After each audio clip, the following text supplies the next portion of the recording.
In today's video, I'm going to teach you how to compare Miro and Lucidchart. If you're trying to decide which platform is the better fit for your work, the best approach is to compare them side by side based on how they're actually used. Miro and Lucidchart are both visual tools, but they're built with different strengths in mind, so understanding those differences can make your decision much easier. Let's start with their primary purpose. Miro is mainly designed for visual collaboration, brainstorming, and interactive whiteboarding. It's built to help teams think together in a flexible space. Lucidchart, on the other hand, is more focused on creating professional diagrams, flowcharts, and process maps. So right away, Miro leans more toward open-ended collaboration, while Lucidchart leans more toward structured diagramming. Next, think about what each platform is best for. Miro is especially useful for brainstorming sessions, workshops, agile planning, and team collaboration. It works well when people need to contribute ideas quickly and visually. Lucidchart is better suited for flowcharts, organizational charts, UML diagrams, network diagrams, and other technical visuals. If your work depends on formal diagrams, that distinction is important. You'll also want to compare integrations. Miro connects with tools like Microsoft 365, Google Workspace, Jira, Slack, and many other collaboration platforms.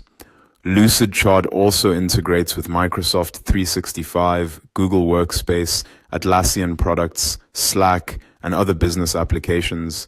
In other words, both tools fit well into common workplace ecosystems, so this category may come down to which apps your team already uses most. When it comes to diagramming, Miro supports everything from basic to more advanced diagrams, while still keeping its free-form whiteboard experience. Lucidchart specializes more deeply in advanced diagramming and offers tools designed specifically for technical and business documentation. If precision and formal structure matter most, Lucidchart has an advantage here. For collaboration, both platforms support real-time teamwork. Miro allows teams to work together on shared whiteboards with comments, sticky notes, and live editing. Lucidchart also supports simultaneous editing, comments, and shared documents, making it strong for collaborative diagram creation. Templates are another useful comparison point. Miro offers templates for brainstorming, mind maps, retrospectives, project planning, and agile workflows. Lucidchart provides templates for business processes, engineering diagrams, organizational charts, network diagrams, and software design. A good tip here is to choose the tool whose templates match the kind of work you do most often. For presentation, Miro helps you present ideas using interactive whiteboards and presentation mode, while Lucidchart is better for presenting polished diagrams, inside documentation, and reports. Finally, consider the ideal users. Miro is great for teams, educators, facilitators, and organizations that need collaborative whiteboarding.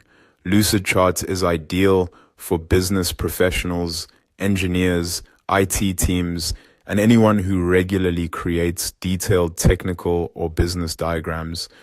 And that's it. That's how to compare Miro and Lucidchart clearly and confidently.